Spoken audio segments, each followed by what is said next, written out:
Bueno, buenas tardes a todas y a todos. Bienvenidos y bienvenidas a este evento. Parto agradeciendo en nombre del Magíster en Gerencia Social la asistencia a esta actividad, especialmente a todos y a todas quienes nos han acompañado constantemente durante este ciclo de conferencias de valor público este año 2021.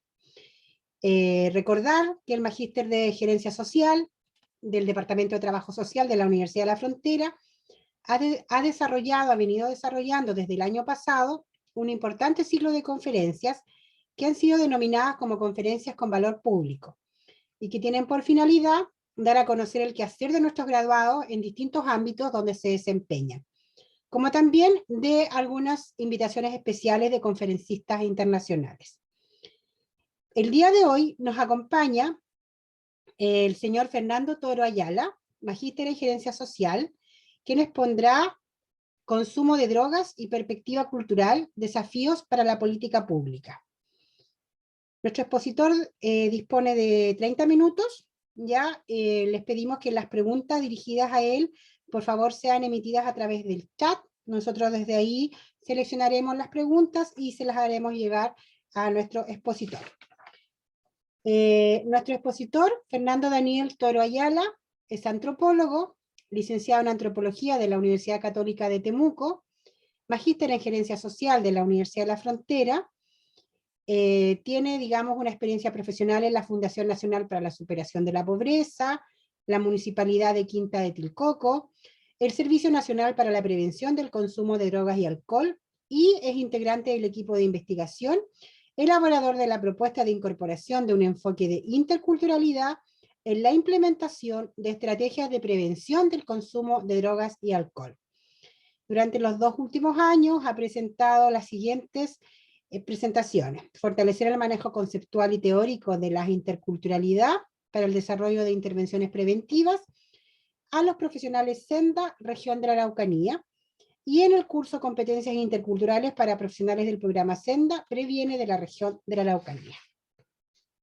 Fernando.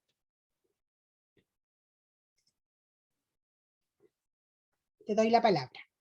Ya, muchas gracias, Jimena, por tu presentación. Bueno, primero que todo, antes de comenzar la presentación, agradecer el tiempo, el espacio que cada uno de ustedes se ha dado para poder conversar, reflexionar un poco acerca de un tema que para mí ha sido muy, muy relevante en términos de mi trayectoria profesional, y donde he podido ir reflexionando un poco acerca de cómo fortalecer el trabajo en términos de política pública en el manejo del consumo, de la prevención del consumo de drogas y alcohol, que es el objetivo que podamos conversar sobre ello hoy día. También, bueno, agradecer la invitación que me hace el Magíster de Gerencia Social de la Universidad de la Frontera. Creo que es una iniciativa súper interesante en términos también de aportar a través de estas conferencias con valor público, aportar desde nuestra experiencia profesional y por supuesto desde nuestra formación como magíster en torno al desarrollo de problemáticas que afectan obviamente a nuestro país, a nuestra región y a nuestras comunas. Esa es la intención de hoy día. Así que voy a compartir la presentación.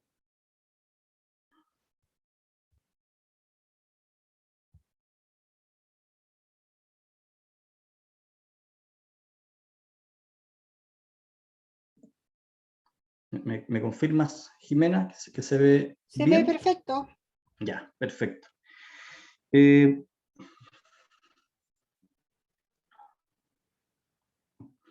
La presentación que voy a exponer hoy día lleva por título Consumo de drogas y perspectiva cultural, desafíos para la política pública. Suena un poco grande, ¿no? Como desafío para la política pública, pero en realidad, obviamente, en cada una de nuestras reflexiones, en cada una de nuestras conversaciones, en cada una de nuestras críticas y cuestionamientos a cómo hemos venido haciendo el trabajo en prevención, obviamente también implica desafiarnos en términos de construir y fortalecer la política pública que actualmente existe en nuestro país. Y enfocado sobre todo, y aquí quiero como marcar desde dónde expongo, por mi experiencia como coordinador del Senda Previene de la comuna de Villarrica, desde el año 2011, que trabajo en el ámbito de la prevención del consumo de drogas y alcohol, y trabajando específicamente en torno a las posibilidades de prevenir, reducir y mitigar los efectos que tiene el consumo de drogas en la población infantil y adolescente y juvenil de nuestro país. Esa es la intención. El objetivo que me propongo hoy día para con ustedes tiene que ver con reflexionar en torno a la importancia de reconocer factores socioculturales en el análisis del fenómeno del consumo de drogas y, por supuesto, resaltar la implicancia que éste tiene en la construcción de la política pública. Los elementos socioculturales deben estar presentes cuando nosotros conversamos, cuando nosotros reflexionamos y realizamos intervención en la materia de prevención del consumo de drogas y alcohol, porque tiene una implicancia importante en la eficacia de nuestras intervenciones. Y eso es lo que queremos proponer hoy día. Pero partir la presentación hablando un poco acerca de lo importante que es reconocer los distintos modelos desde los cuales nosotros trabajamos. ¿Por qué? Porque obviamente los modelos que nosotros tenemos incorporados, tanto en términos profesionales como también en términos de las instituciones en las cuales nosotros trabajamos, van a definir nuestra mirada acerca de los fenómenos. Y no solamente van a definir la mirada acerca de los fenómenos, en este caso el fenómeno del consumo de drogas y alcohol, sino que también va a definir cuál es el imaginario que vamos a construir acerca de aquella persona que se encuentra bajo el consumo de alguna sustancia. Entonces es súper importante ir reconociendo estos modelos que nosotros utilizamos para comprender el fenómeno del consumo de drogas y alcohol, ¿ya? Y aquí tengo una referencia de Pons 10 del 2008, donde nos menciona algunos de los modelos que continuamente se han trabajado en torno al fenómeno del consumo de drogas y alcohol. Y aquí solamente voy a mencionar algunos ejemplos. Si nosotros nos situamos desde un modelo jurídico, el fenómeno lo vamos a comprender desde esa propia mirada, y vamos a asociar el fenómeno en torno a los delitos, a la delincuencia, a la seguridad, seguridad pública. Y vamos a definir al otro, en este caso al consumidor, o a la persona que usa sustancias psicoactivas, como más asociado al delincuente, ¿no? Aquel que comete delitos, producto del consumo, para el consumo, bajo los efectos del consumo. Si nosotros observamos, por ejemplo, el fenómeno desde un punto de vista médico más tradicional, nosotros vamos a mirar el fenómeno como una enfermedad, ¿no? Vamos a entender a aquel que consume la sustancia como una persona enferma, que necesita un tratamiento para sobrellevar o para salir de este consumo de esta sustancia. Si nosotros lo miramos desde lo que es la privación social, vamos a asumir que el consumo de sustancias tiene una relación directa con las condiciones socioeconómicas de una determinada población. Y vamos a asumir, asumir que aquel que consume es una persona con un alto nivel de vulnerabilidad o en situación de pobreza, que va a ser nuestro principal factor explicativo del fenómeno del consumo de sustancias. Si nos situamos por el modelo psicológico individualista, vamos a observar más que nada el fenómeno en torno a las características del sujeto con el cual estamos trabajando, del individuo, de su autoestima, de su personalidad, etcétera, como factores que están incidiendo en el desarrollo del consumo de ciertas sustancias. Lo importante acá no es validar un modelo sobre otro, sino que tratar en general de poder ampliar las perspectivas desde las cuales nosotros observamos el fenómeno del consumo de sustancias. Y esto implica también agrupar y tener una mirada integradora de los distintos modelos que tratan de explicar el fenómeno del consumo de sustancias. Y en ese sentido, desde hace algunos años atrás, hemos venido comprendiendo el consumo de sustancias, el fenómeno del consumo de sustancias, desde una perspectiva biopsicosocial. Es como dentro de nuestras orientaciones técnicas en términos institucionales, y dentro de nuestro quehacer en términos de los distintos programas que emergen desde el Servicio Nacional para la Prevención del Consumo de Drogas y Alcohol, imagino también que en otras instituciones que trabajan en torno al fenómeno, Se comprende el fenómeno desde el punto de vista biológico, incluso asociado también a la predisposición genética de algunas personas a desarrollar conductas de consumo de sustancias en términos problemáticos. Desde la psicología, ¿no? En torno también a lo que veíamos sobre las características de los sujetos que hacen que se vean implicados en conductas de consumo. Aspectos sociales también están incorporados en la mirada acerca del fenómeno y su intervención, que tiene que ver con las condiciones socioeconómicas, vulnerabilidades, cuestiones que tienen que ver con hacinamiento, con violencia, etc. Y la propuesta hoy día tiene que ver con abrirnos también a la complejidad de la comprensión del fenómeno. Es abrirnos y ampliar esta mirada biopsicosocial a lo cultural, ¿ah? Y comprender el fenómeno del consumo de drogas desde un modelo biopsicosociocultural, que es la apuesta. ¿Por qué? Porque en definitiva percibo que la existencia del contexto cultural es la que le da sentido a las prácticas del consumo de sustancias, ¿ah? Emergen distintos sentidos de acuerdo al contexto cultural en el que la persona se sitúa, ¿ah? Y por eso es importante reconocer este espacio o este contexto sociocultural.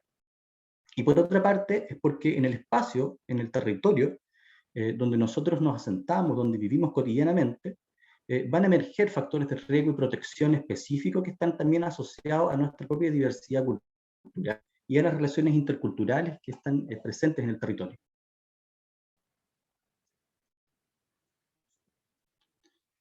Entonces, vamos a comprender el contexto cultural, que va a ser un elemento importante para poder desarrollar esta propuesta, como aquel espacio donde vivenciamos nuestra cotidianidad, ¿ya? Es el lugar donde transitan distintos sentidos y significados asociados, en este caso, a las prácticas de consumo, y desde cuál van a emerger distintos factores de riesgo y protección específicos y que es necesario poder ir develando, ¿ya?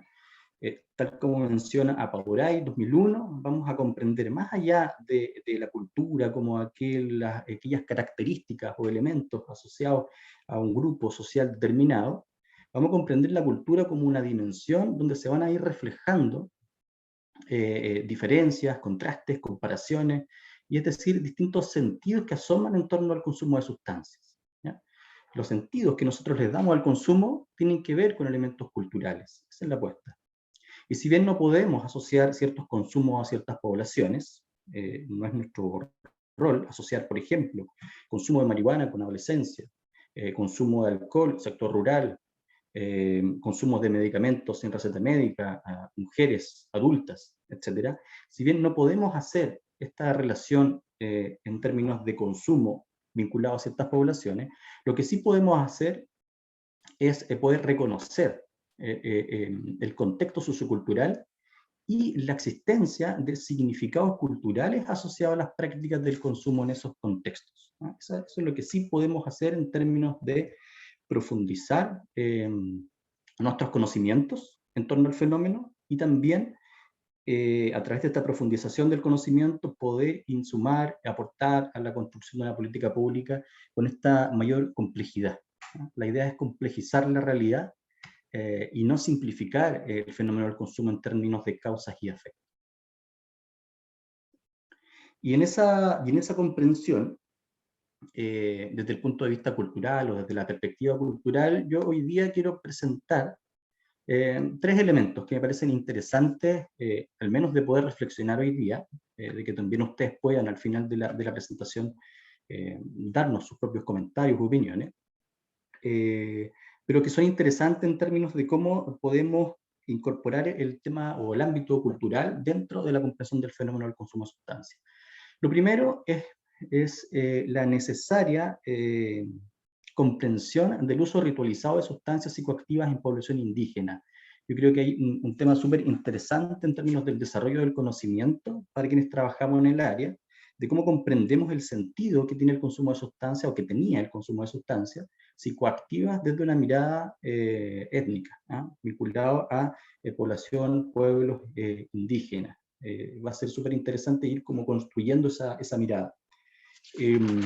Lo segundo que quiero exponer van a ser que en ese contexto también hay una serie de transformaciones en el sentido del consumo En este contexto de diversidad cultural, en este contexto de relaciones interculturales, no podemos aislar a las culturas en torno a consumo distintivo. Lo que podemos hacer también es ver cómo ha ido cambiando o transformándose el sentido del consumo en el contexto de esta diversidad cultural.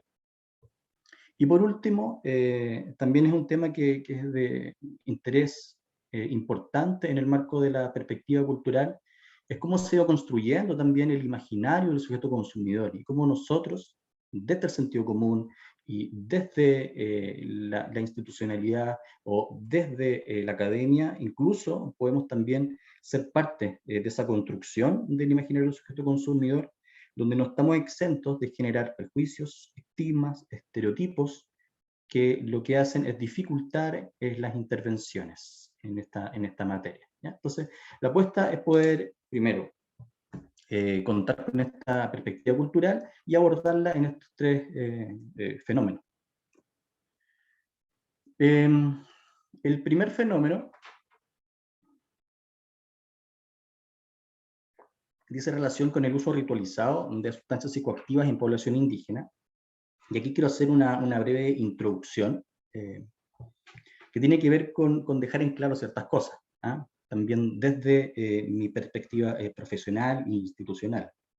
La intención de esta reflexión no consiste en validar algunos consumos sobre otros, ¿ya? Como partir de antemano señalando aquello, ¿ya? No es que sea un válido o un menos válido o permitido el consumo de sustancias desde la perspectiva ceremonial, a diferencia del consumo de sustancias en términos recreativos. No es la intención, no es mi rol como generar ese juicio de valor, ni tampoco validar ciertos consumos asociados, aunque sea en población indígena. La intención tampoco es idealizar en este sentido, no es idealizar el consumo de sustancias desde el sentido espiritual o ceremonial. ¿Por qué? Porque las dinámicas de la sociedad, la dinámica de la sociedad contemporánea incorporan también a las poblaciones indígenas. Ellas no están exentas de las realidades que emergen en el contexto contemporáneo y tampoco están exentos a los consumos problemáticos, ni tampoco están exentos a las consecuencias biológicas, físicas, sociales, que implican el consumo de sustancias, ¿ya? Sin embargo, me parece interesante como recalcar algunos elementos que tienen que ver con lo que hablamos del sentido, el sentido del consumo de sustancias para algunas poblaciones. Y ahí hay algunas referencias. Furs, el 1980, hace un recorrido súper interesante en torno a la comprensión del sentido que tiene el consumo de sustancias psicoactivas en poblaciones indígenas.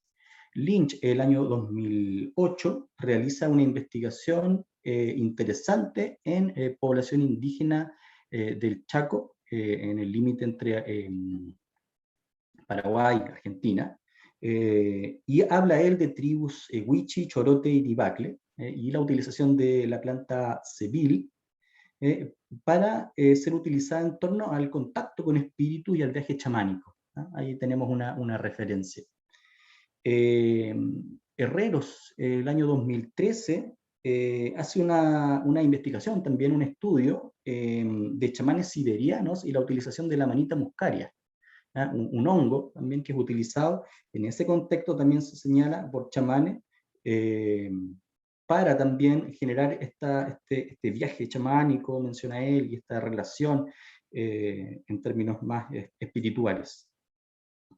Olivos, el 2004, hace una investigación buscando también dentro de la herbolaria mapuche algunos antecedentes. Aparece también ahí el tabaco como una de las sustancias muy utilizadas dentro de América, digamos, por supuesto antes de todo el proceso de conquista y colonización, y utilizada, dice él, utilizando el humo del tabaco por la machi para sacar el mal, ¿ah? Y extraído desde Usinde, el año 1908. Entonces, me parece interesante también cómo tiene un sentido asociado el consumo de esta sustancia en esos contextos y también haciendo esa referencia en términos de esos tiempos históricos, ¿no?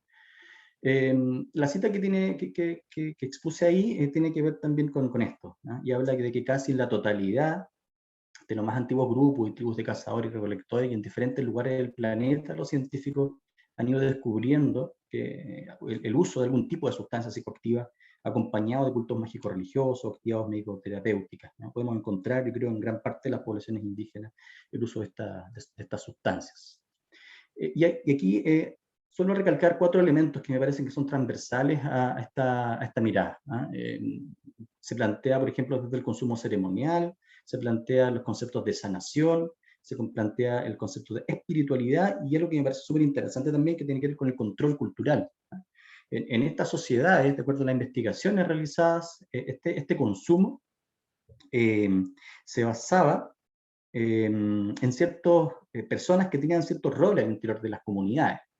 No cualquiera podía tener acceso a estas sustancias, no cualquiera podía tener este contacto espiritual o viaje chamánico, sino que estaba regulada en torno a la comunidad, ¿ya? Una especie de cohesión social que impedía la utilización extensiva de la sustancia en este tipo de contextos. Sin embargo, y que también tiene que ver mucho con este contexto más contemporáneo, existen ciertas distorsiones del sentido y la transformación del consumo, ¿ya? Y aquí solamente tres citas, ¿ya? De 3 investigaciones, 2 investigaciones, de hecho. Y ahí habla, por ejemplo, en la utilización de la hoja de coca versus el consumo de cocaína, ¿eh? La diferencia en el sentido de la hoja de la coca en términos medicinales para una población, y la diferencia de la cocaína, cuyos componentes químicos son perjudiciales para el organismo, ¿ya? Esto es un estudio que se realiza en Colombia, en adolescentes y en jóvenes universitarios. Y también plantea que mientras para las comunidades indígenas las plantas sagradas se consumen para tener un buen estado de salud, bienestar, asociado al tema más espiritual, la sociedad occidental principalmente, y también debemos reconocer aquello, es el consumo por placer, por recreación, etc. Entonces se va a marcar esa diferencia de sentido.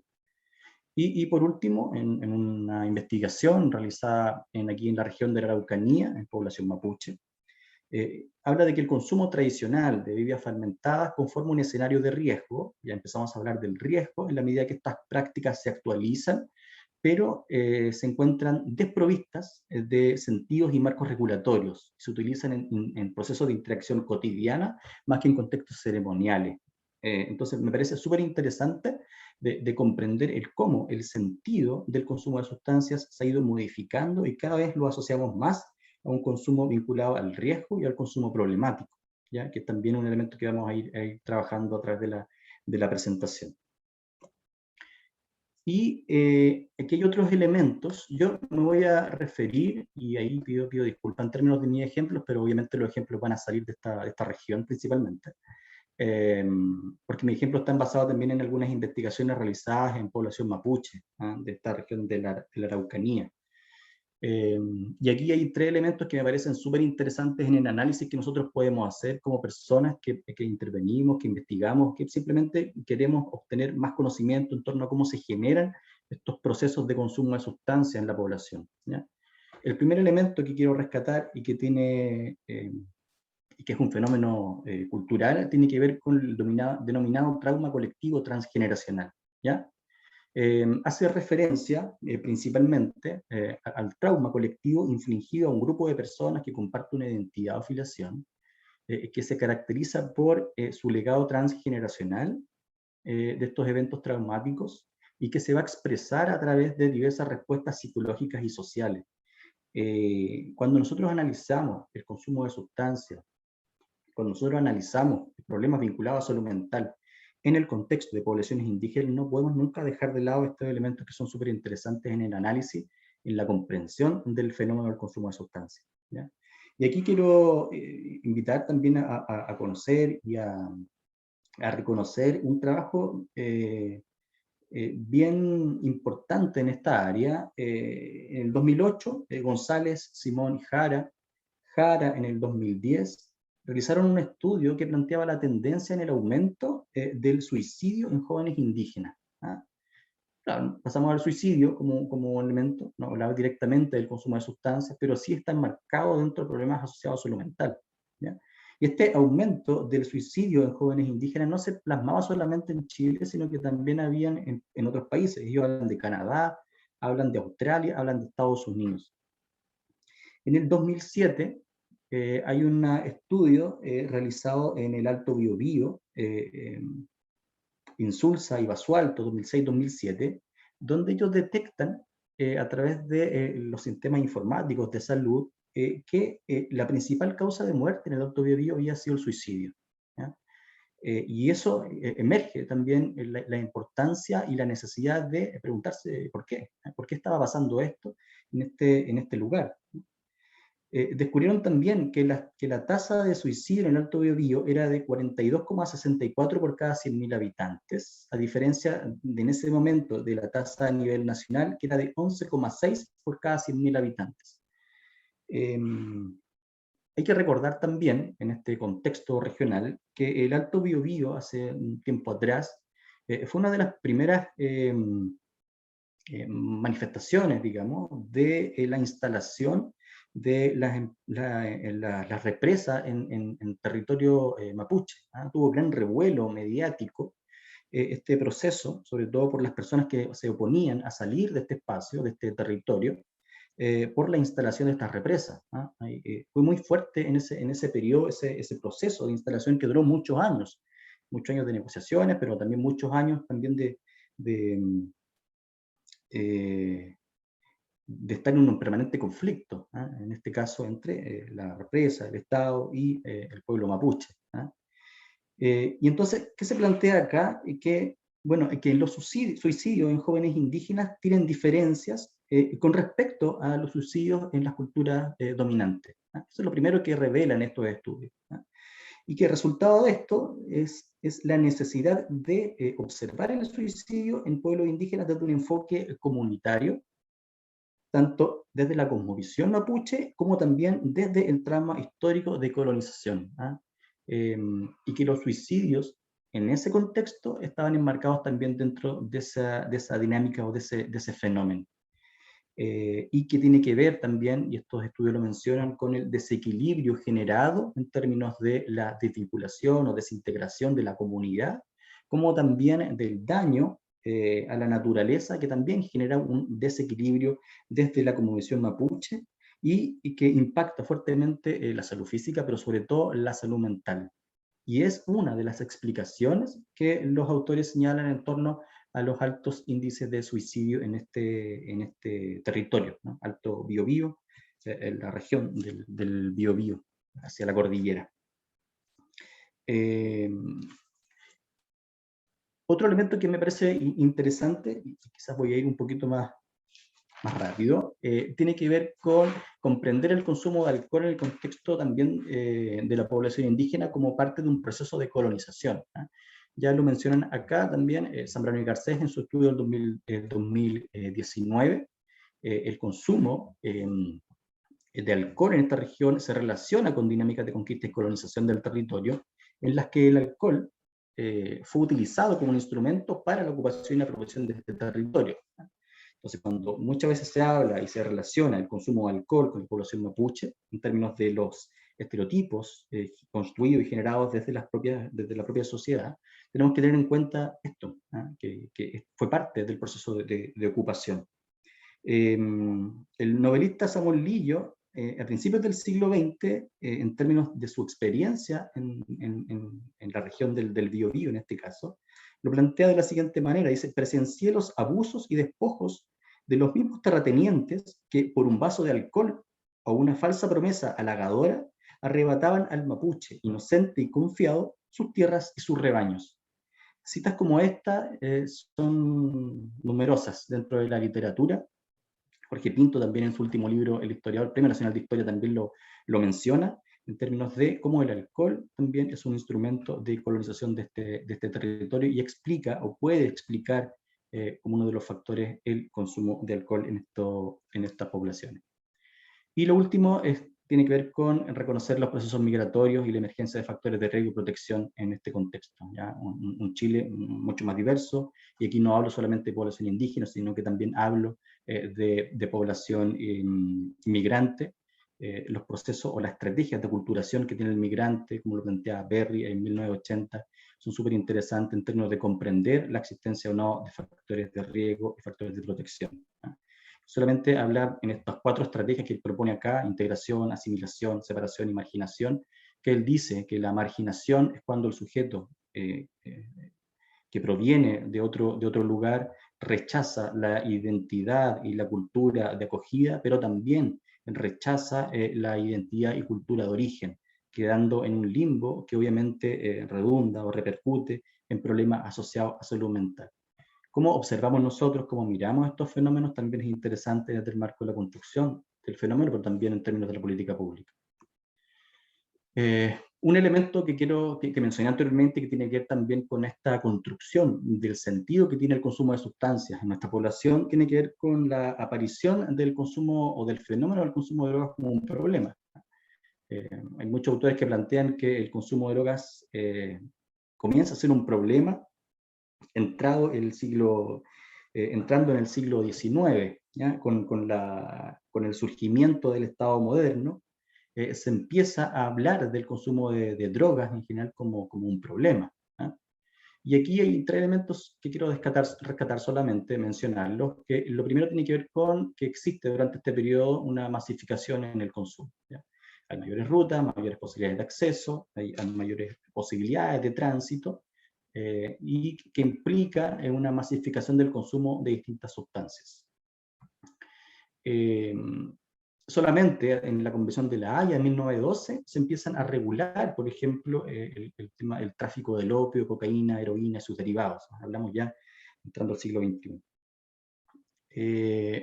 Por otra parte, interesante, en este periodo se empiezan a desarrollar distintos avances científicos que en cierta medida pueden sonar un poco paradójicos o incoherentes entre sí, pero que en una parte lo que hacen es tener desde estos avances científicos la posibilidad de extraer ciertos componentes de plantas para la elaboración de lo que hoy día conocemos como las drogas en general. ¿Ah? Y ahí hay 3 ejemplos. 1859, Nieman, la primera persona que extrae, ¿no?, de la hoja de coca el compuesto y desarrolla o produce cocaína por primera vez. Bright en 1874 hace lo mismo en relación al opio y la elaboración de la heroína. Sir Turner en 1806 hace lo mismo con el opio para extraer y elaborar morfina. Entonces, claro, el avance científico dentro de este contexto lo que hace también es poder generar y masificar y aumentar las posibilidades en términos de las drogas.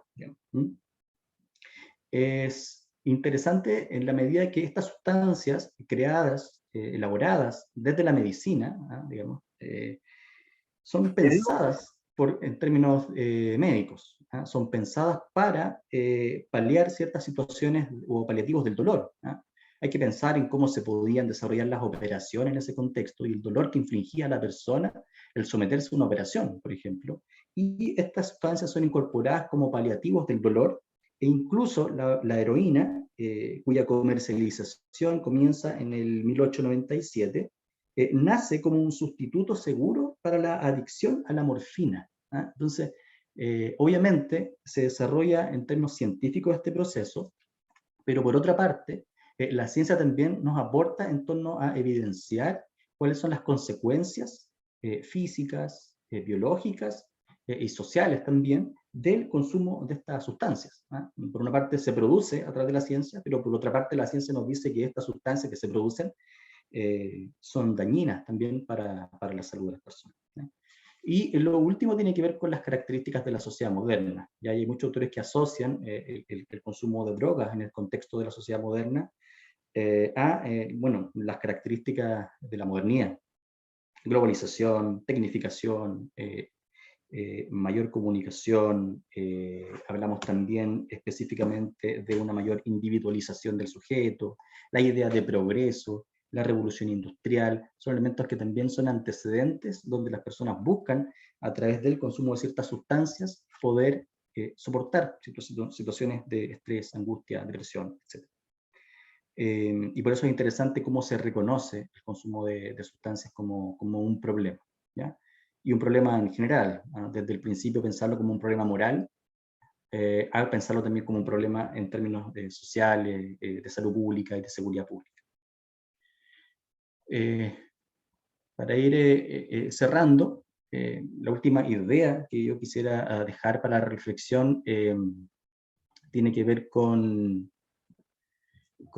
que el término droga no solamente puede ser visto desde el punto de vista científico, sino que también el concepto droga es una construcción que nosotros hacemos, del cual no están exentos, no estamos exentos a la construcción de ciertos estereotipos, prejuicios y estigmas asociados a esta sustancia, ¿no? Construimos nosotros categorías desde fuera, donde nosotros definimos en torno a un imaginario acerca de quién es el consumidor, ¿no? Y aquí hay solamente dos ejemplos en torno a la construcción de estos estereotipos o prejuicios, ¿no?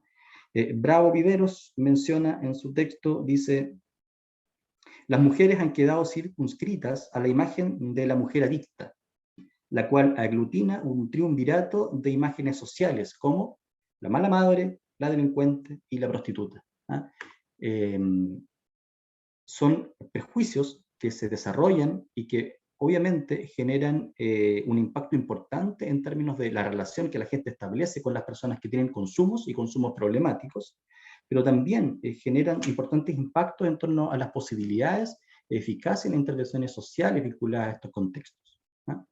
Y lo otro que quería citar es un texto de Armijo, un psicólogo, que me llamó mucho la atención en su título, porque su título es Cuidado con los volados de la esquina, ¿ah? Él hace referencia, en ese sentido, hace referencia al recuerdo de él en su adolescencia, y nosotros también podemos tener referencia con eso, o sea, nuestro padre, a lo mejor, o adulto, en la población, en el sector que vivíamos, como que eso de cuidado con los volados de la esquina, que en ese momento quizás lo tomamos como algo así como normalizado, generaba también una construcción de un estereotipo, un prejuicio asignado a ciertas personas que o consumían o quizás ni siquiera consumían, pero estaban en la esquina, ¿ah? Y tenían actitud como de consumo, ¿ya?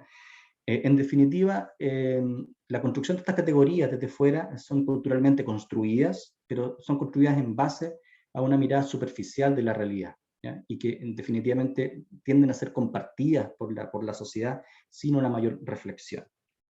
Y quienes nos dedicamos a esto, la idea es que también podamos generar esta mayor reflexión y crítica hacia la construcción de estos estereotipos.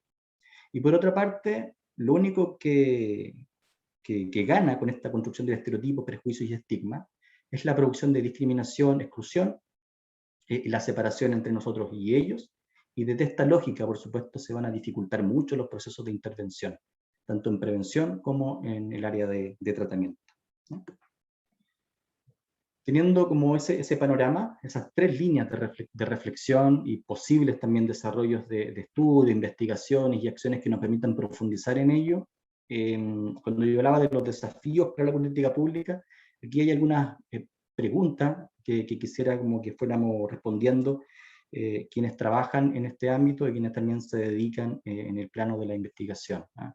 ¿Qué debiera observar entonces la política pública para intervenir en torno al fenómeno del consumo de drogas desde una perspectiva cultural? Yo aquí planteo algunas cuestiones en general y otras más específicas.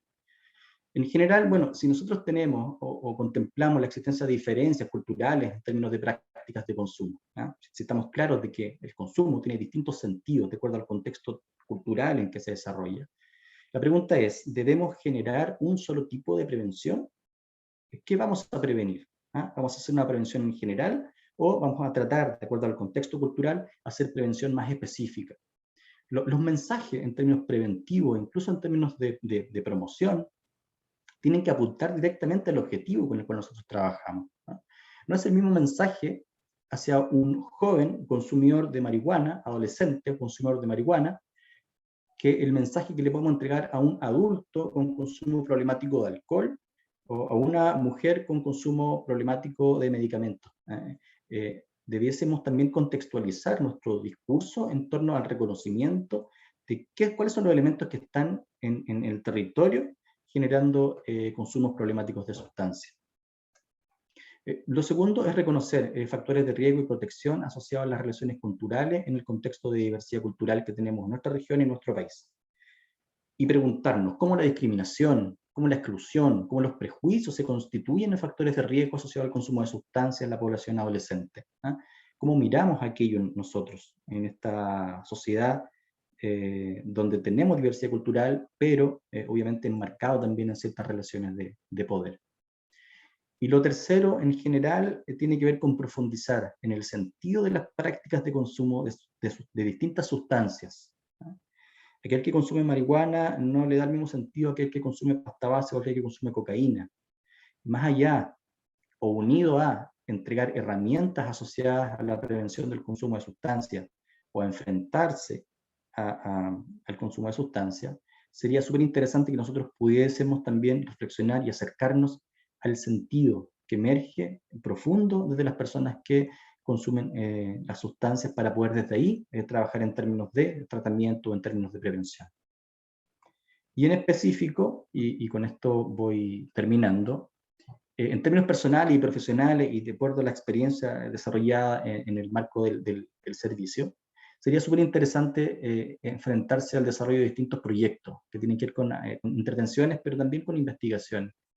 Qué interesante sería analizar los factores de riesgo y protección que están asociados al tránsito de estudiantes desde establecimientos rurales a contextos de liceos urbanos, en el marco de la asociación con conductas de riesgo o problemas asociados a salud mental. Qué beneficioso sería para una región como la Araucanía el contar con datos, investigaciones que nos permitan comprender qué pasa con aquellos estudiantes que transitan desde estos dos mundos que a veces suelen ser tan distintos y que en ese tránsito pueden generar elementos riesgosos asociados a salud mental o asociados específicamente al consumo de sustancias. ¿Cómo podemos también analizar aquellos factores de riesgo que están asociados en torno a las modificaciones que se han establecido en torno a la composición familiar, desde la familia extensa a la familia nuclear, en el contexto también de población mapuche? Los procesos migratorios, los procesos de reducción han influido enormemente en las reestructuraciones de la familia.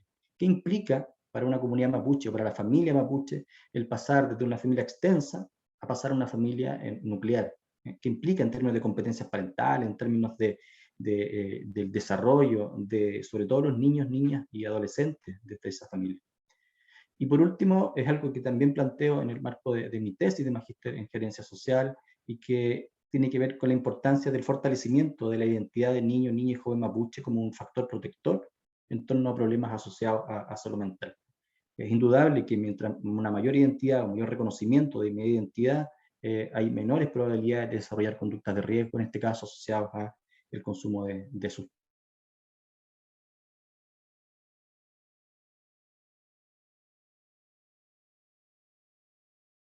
Lo que yo he ido trabajando en términos profesionales y que por supuesto va de la mano con el desarrollo académico a través del magíster de gerencia social. Espero haya sido de utilidad para ustedes. Muchas gracias.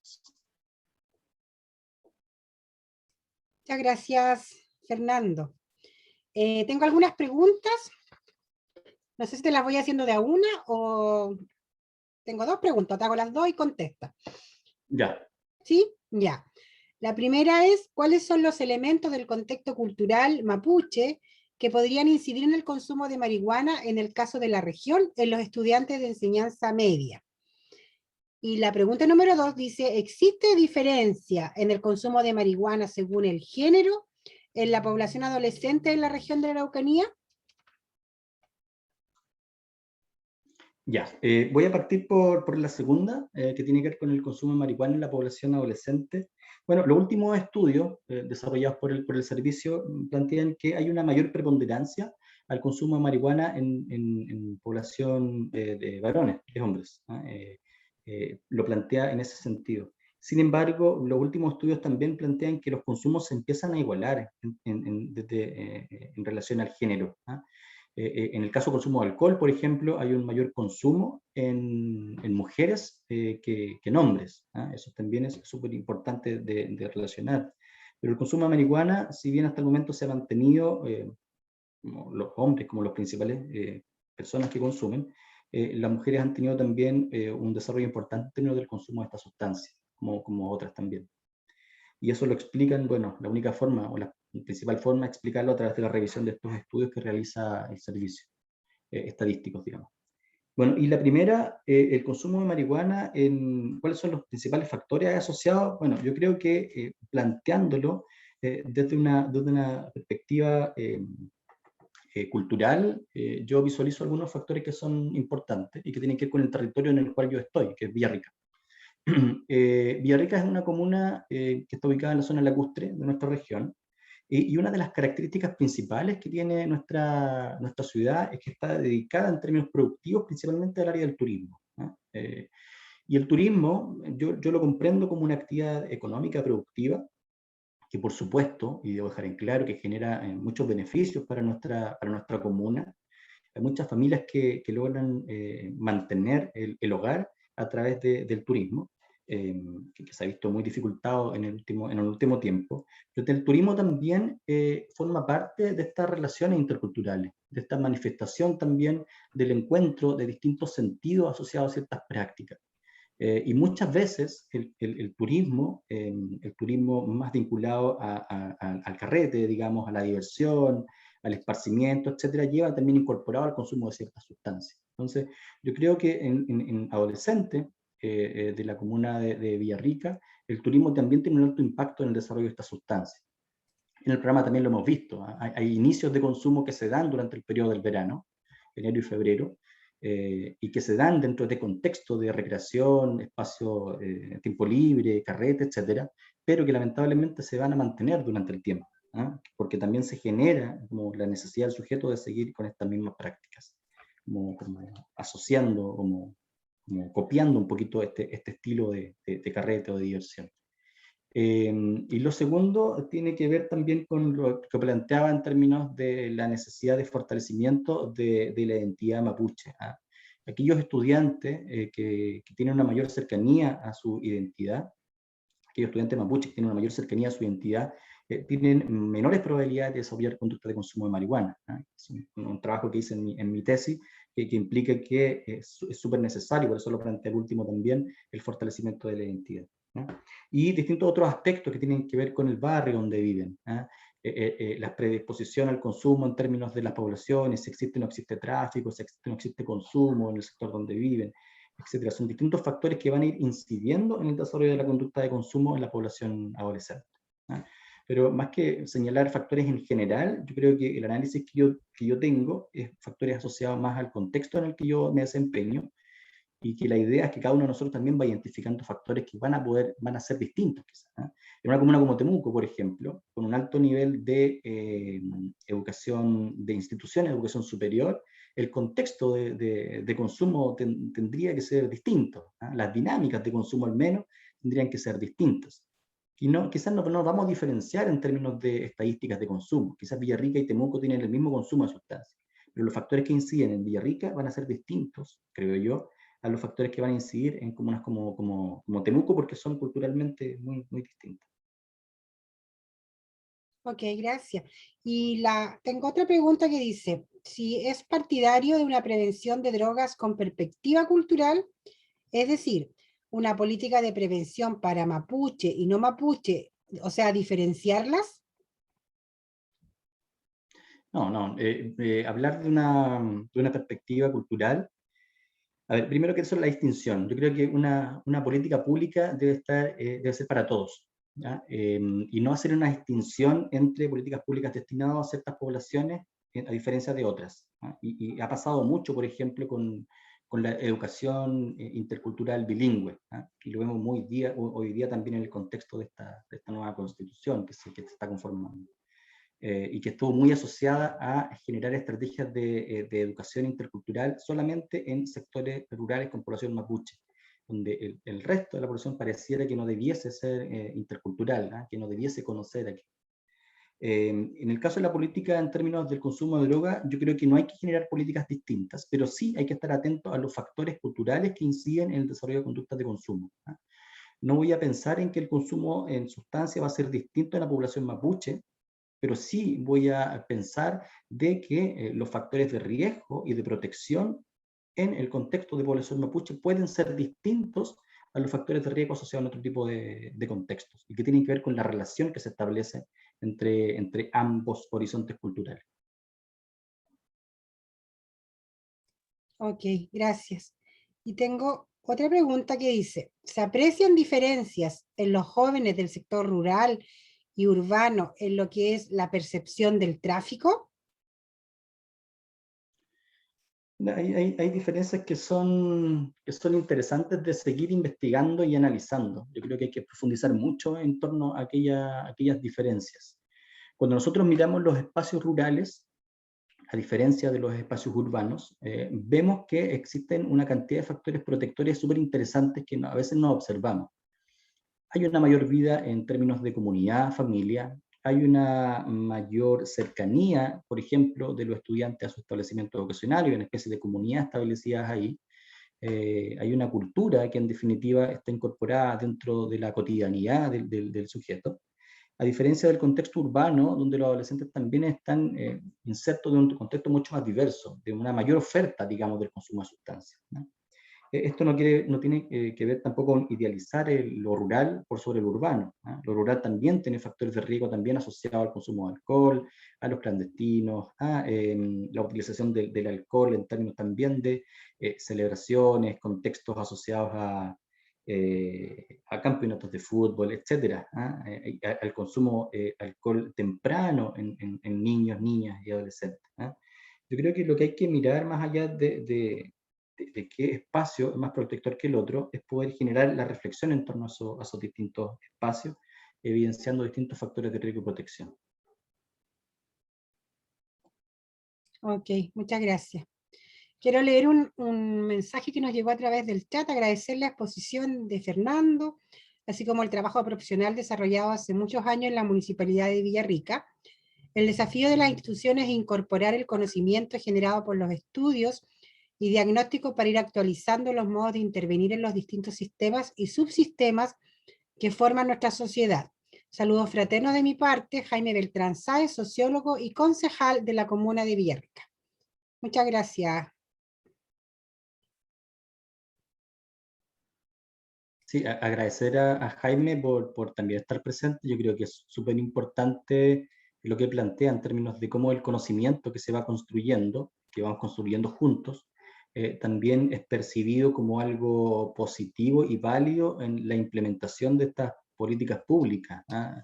Yo siento que muchas veces hay una desconexión entre lo que la academia está pensando, reflexionando, y lo que las instituciones están implementando. Yo creo que hay que generar mayor sincronía en estos espacios, y bueno, Jaime, ahí como parte también de la autoridad a nivel comunal, yo creo que lo tiene claro y también se agradece ese mensaje.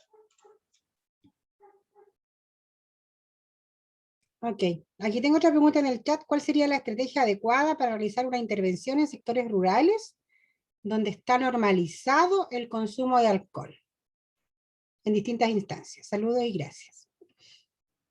Y vuelvo como a retomar el espíritu de la presentación. Yo creo que yo no podría dar como una receta acerca de cómo hacer una estrategia en el sector rural.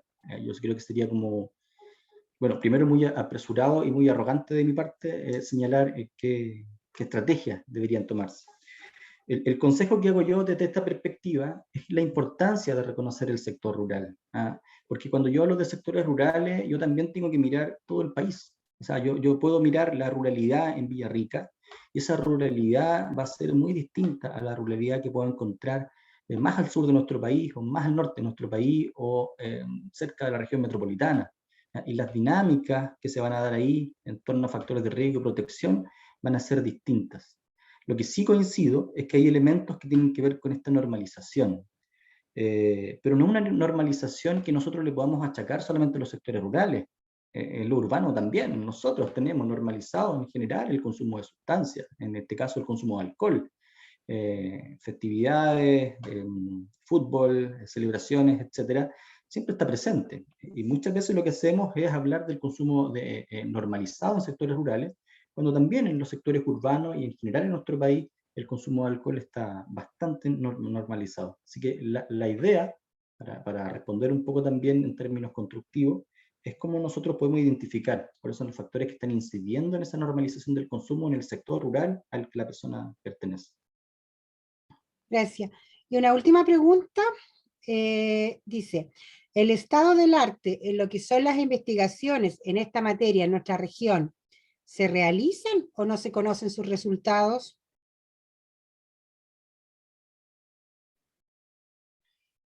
A ver, yo creo que hay hartas investigaciones y esfuerzos que se están haciendo desde la academia en torno a desarrollar este ejercicio, digamos, de comprender el fenómeno del consumo de sustancias desde la academia. La Universidad de la Frontera, a través también de psicología, ha desarrollado algunas investigaciones súper interesantes. Yo mencioné ahí también algunas investigaciones, Zambrano y Garcés, que desarrollan una investigación súper interesante en comunidades en el sector de Carahue, nuestra región. Hay un trabajo súper interesante que desarrollamos junto también a distintos docentes en términos de lo que mencionamos al principio en la presentación, construir un enfoque intercultural para la prevención del consumo de drogas, y que también se enfoca también en distintas experiencias aquí en la región. Los estudios en población mapuche acerca del suicidio, también hay elementos súper interesantes para desarrollar.